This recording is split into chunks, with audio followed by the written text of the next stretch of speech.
कछुए की चाल से ही सही, पर लोग इवॉल्व हो रहे हैं। नैतिकता इवॉल्व हो रही है, संवेदनाएं इवॉल्व हो रही हैं, समझदारी इवॉल्व हो रही है। ये किसी एक जगह की बात नहीं, पूरी देश दुनिया की बात है। हमें सिर्फ दो तरह के लोग पता है, एक नर या मादा, या आदम या हवा, या मेल या फीमेल। इन्हीं सब के बारे में पढ़ाया जाता रहा है, बताया जाता रहा है। लड़का और लड़की जो कि शारीरिक रूप से हमें दिखते हैं। हमने सिर्फ बाहरी तन देखा है, कभी अंदरूनी संरचना की ओर झांकने की या समझने की कोशिश ही नहीं की। आज बात करेंगे एक ऐसे बदलाव की, या यूं कहें एक क्रांति की शुरुआत की। इतिहास में पहली बार किसी ट्रांसजेंडर ने सौंदर्य प्रतियोगिता जीती है, मिस नीदरलैंड का खिताब हासिल किया है। और थोड़ी सी रोशनी उस पूरी कम्युनिटी जिसे LGBTQIA+ कहते हैं उस पर डालेंगे, उनकी अंदरूनी संरचना और उनकी जिंदगी के उतार चढ़ाव, दर्द और उनकी सोच पर। वीडियो पूरा देखिएगा। जिसने सब्सक्राइब नहीं किया हो प्लीज इसे सब्सक्राइब कर दें, लाइक शेयर और कमेंट करके इसकी रीच बढ़ाएं, ताकि मैं ऐसी जागरूकता वाली लोगों की नैतिकता से संबंधित वीडियो बनाती रहूं।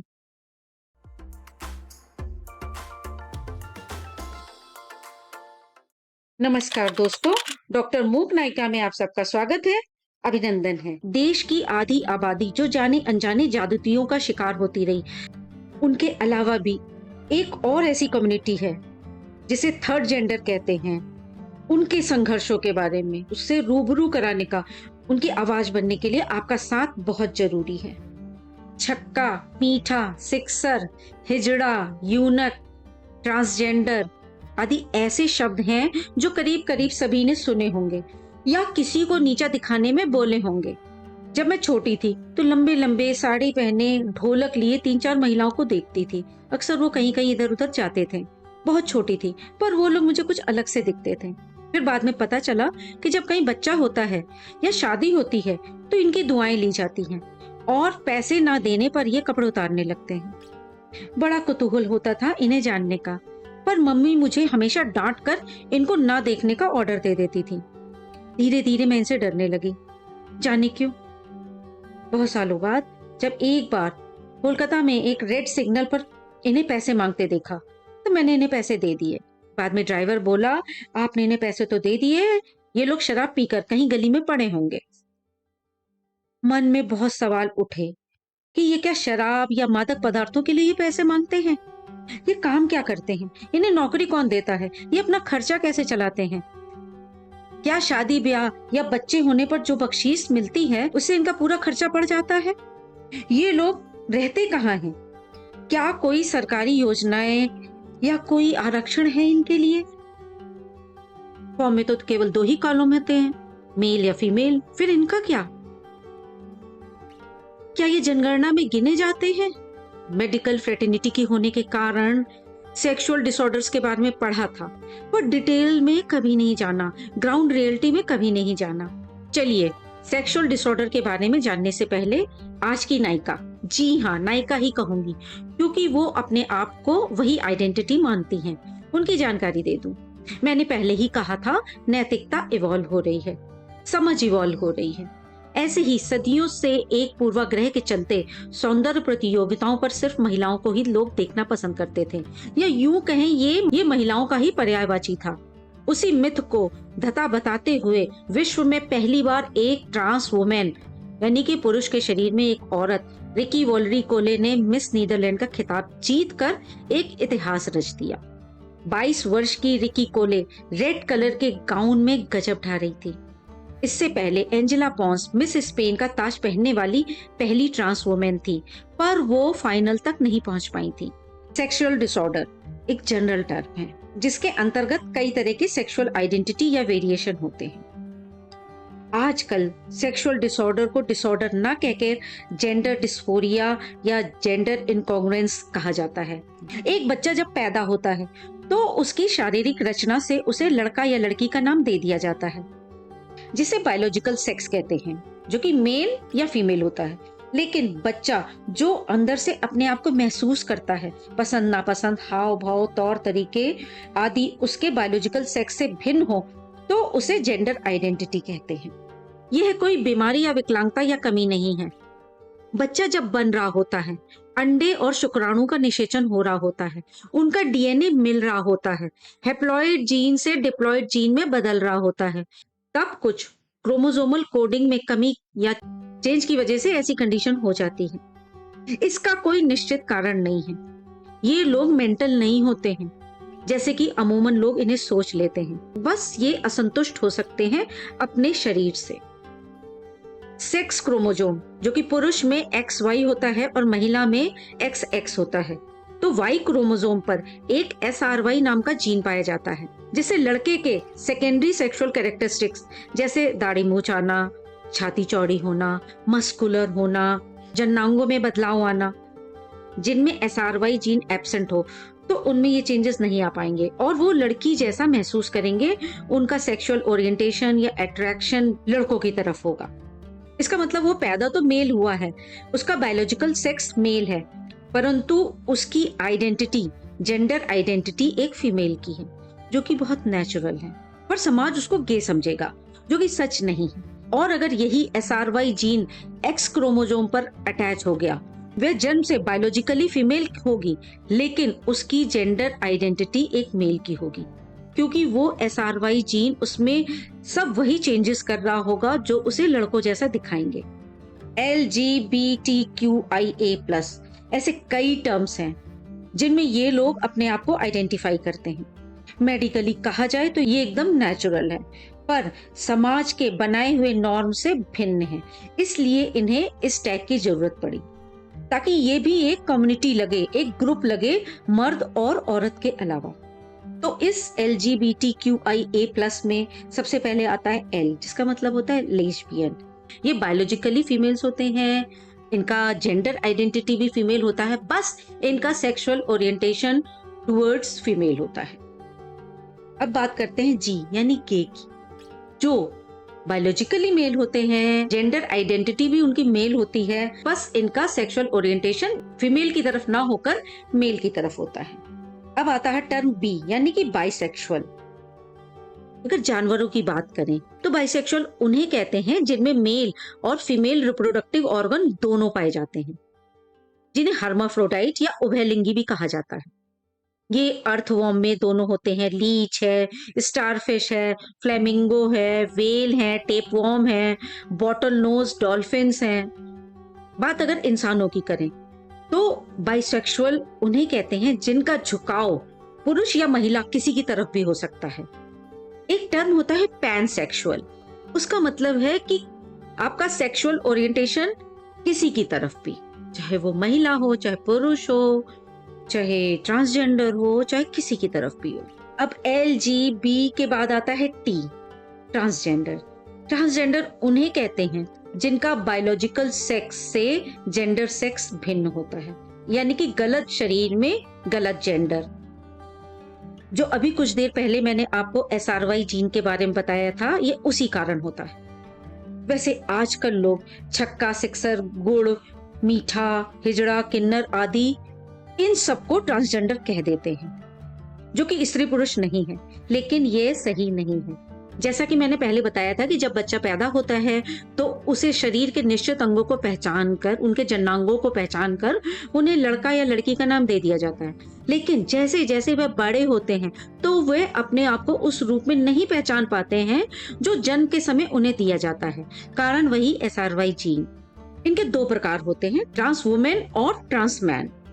ट्रांस वुमेन मतलब बायोलॉजिकली मेल पर उसकी अपनी पहचान अंदर से एक महिला की है, उसकी जेंडर आइडेंटिटी महिला की है, उसकी आदतें, उसकी दोस्ती, उसकी पसंद आदि सभी महिलाओं जैसी है, उसका झुकाव पुरुषों की ओर है। ठीक इसका उल्टा ट्रांस मैन होता है या मेल ट्रांसजेंडर होता है, जो पैदा तो महिला के रूप में हुई है, पर उनकी अपनी पहचान, जेंडर आइडेंटिटी एक पुरुष की होती है। अब LGBT के बाद आता है Q यानी कि क्वेयर। क्वेयर का शाब्दिक अर्थ तो होता है विचित्र, अनोखा, लोगों से अलग। अगर Q से क्वेश्चनिंग कहे तो ज्यादा सटीक होगा। क्योंकि ऐसे लोग खुद भी कंफ्यूज होते हैं कि उनकी पहचान क्या है, वे मेल हैं, फीमेल हैं या ट्रांसजेंडर हैं। उनका सेक्सुअल ओरिएंटेशन क्या है, वे लेस्बियन हैं या गे हैं या होमोसेक्सुअल हैं या हेटेरोसेक्सुअल हैं या पैनसेक्सुअल हैं। क्यू के बाद आता है आई। I stand for इंटरसेक्सुअल। इसके अंतर्गत वो आते हैं जिसका सेक्स क्रोमोसोम, एक्सटर्नल जेनाइटेलिया और रिप्रोडक्टिव सिस्टम ना तो पूरा मेल होता है और ना ही फीमेल। ये सब नॉर्मल से हटकर होता है, वो नॉर्मल जिसे हमने दिया है नॉर्मल नाम।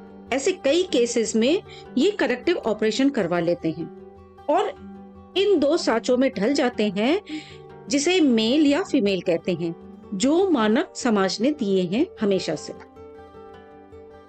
LGBTQI के बाद आता है ए यानी कि एसेक्सुअल। आपको नाम से ही पता चल जा रहा होगा, मतलब no desire for sex towards anybody, मतलब लॉस ऑफ लिबिडो।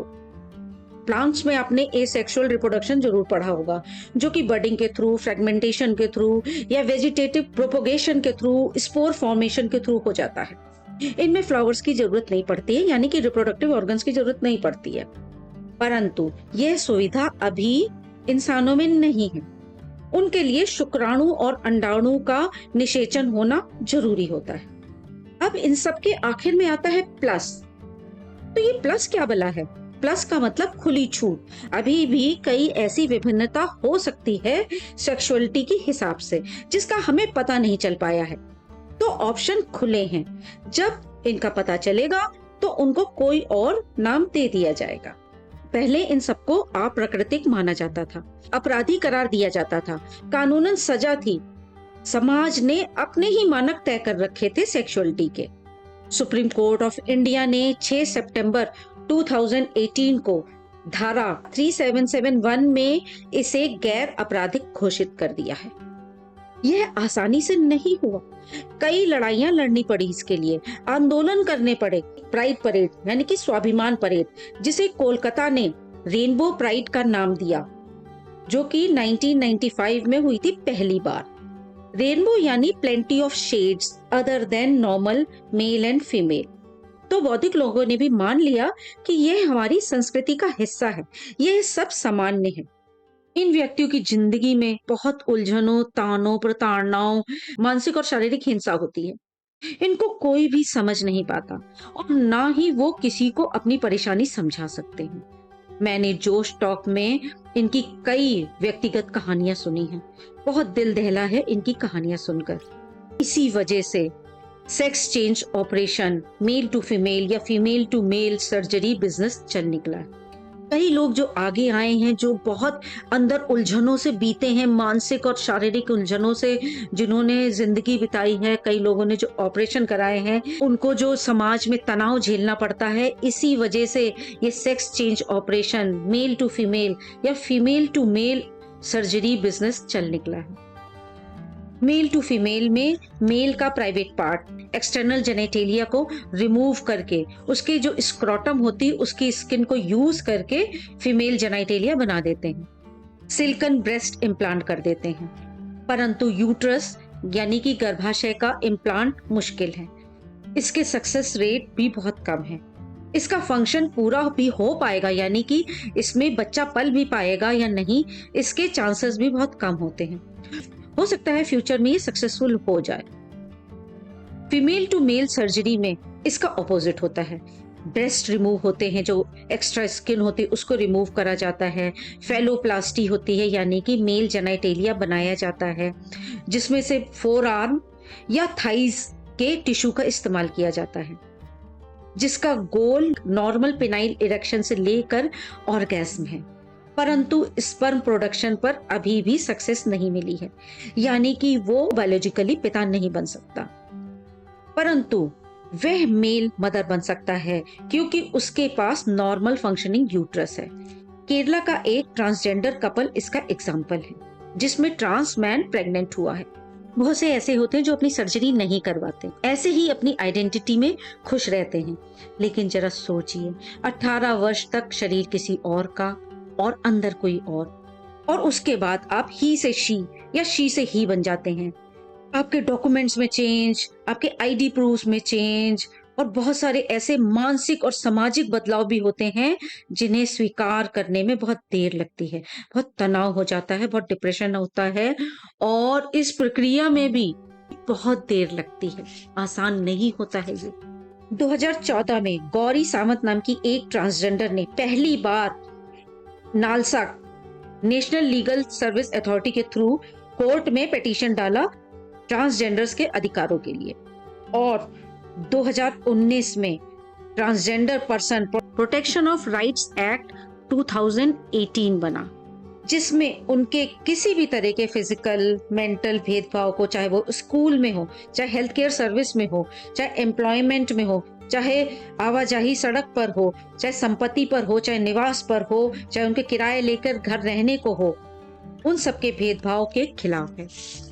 यह एक्ट उन सारे व्यक्तियों को प्रोटेक्ट करता है जो कि ट्रांसमैन, ट्रांस वुमेन, इंटरसेक्स या लिंग विषमता वाले व्यक्ति जो जन्म के समय लड़का या लड़की के मानक से भिन्न हो, बाहरी और भीतरी दोनों प्रकार की।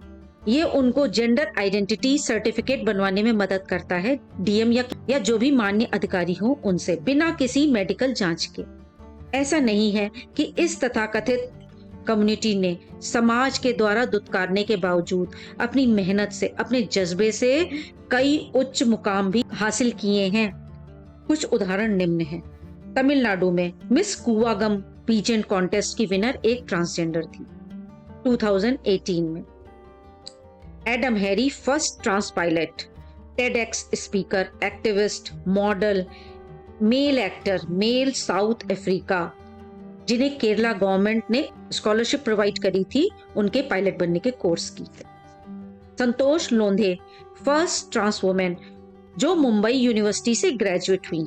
जोईता मंडल फर्स्ट ट्रांसजेंडर जज, नॉर्थ दिनाजपुर, वेस्ट बंगाल की। ज्ञानदेव महाराष्ट्र के एक गांव के सरपंच पहली बार बने। ये कुछ एक सफल उदाहरण है। आंध्र प्रदेश गवर्नमेंट 1500 रुपए महीना पेंशन देती है 18 वर्ष के ऊपर लोगों को।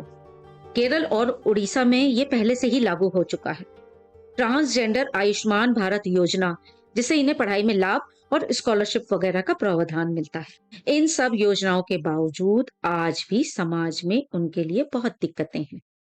हजारों वर्षों से उनको इतना प्रताड़ित किया गया है, इतना मजाक बनाया गया है कि इन लोगों ने इन हालातों से समझौता कर लिया और इन नामों से भी ये खुद को हिजड़ा, किन्नर, छक्का आदि से संबोधित करते हैं।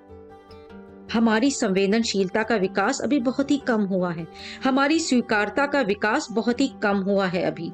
सोचिए, जब वे बच्चा होता होगा या होती होगी तो सबसे बड़ी प्रॉब्लम उनको बाथरूम शेयर करने में होती होगी, स्विमिंग पूल में होती होगी, फ्रेंड्स के साथ खेलने में, डॉक्टर के पास चेकअप कराने में होती होगी। उन्हें कितना अनकंफर्टेबल महसूस होता होगा। जहां उसे पता होता होगा उसे बुली किया जाएगा, कितना मानसिक तनाव में वो होते होंगे। जरूरत है जागरूकता की, हर बच्चे को बचपन से बताने की कि ये बच्चे भी नॉर्मल हैं जितना कि वो सब। भारत में इनकी आबादी 0.04% है, यानी कि 4,87,807 करीब हैं। उत्तर प्रदेश में इनका सबसे ज्यादा अनुपात है, 28% लगभग। Nepal, Pakistan, Bangladesh, Germany, New Zealand, Australia के बाद इंडिया ही ऐसा देश है जहां आधिकारिक तौर पर तीसरे जेंडर चुनने का कॉलम आ चुका है। 2009 में मतदाता सूची में उनका पंजीकरण हुआ। हालांकि वोट देने का अधिकार उन्हें संवैधानिक रूप से 1947 से ही प्राप्त था, बस जागरूकता नहीं थी। लड़ाई अभी भी जारी है, खत्म नहीं हुई है। पूर्वाग्रह से निकलना अभी भी बाकी है। उम्मीद करती हूँ कुछ क्लियरिटी हुई होगी। उम्मीद करती हूँ आपके मन में भी ये भाव आया होगा कि जैसे हर किसी की पसंद, नापसंद, रंग, भाषा, सोच विभिन्न होती है, वो सब प्राकृतिक होता है, नेचुरल होता है, उसी तरह यह भी प्राकृतिक है, सामान्य है। बस विविधता है इंसानों में। आज का वीडियो मैं यही खत्म करती हूँ। फिर मिलेंगे किसी नए टॉपिक के साथ। धन्यवाद, अपना ध्यान रखना।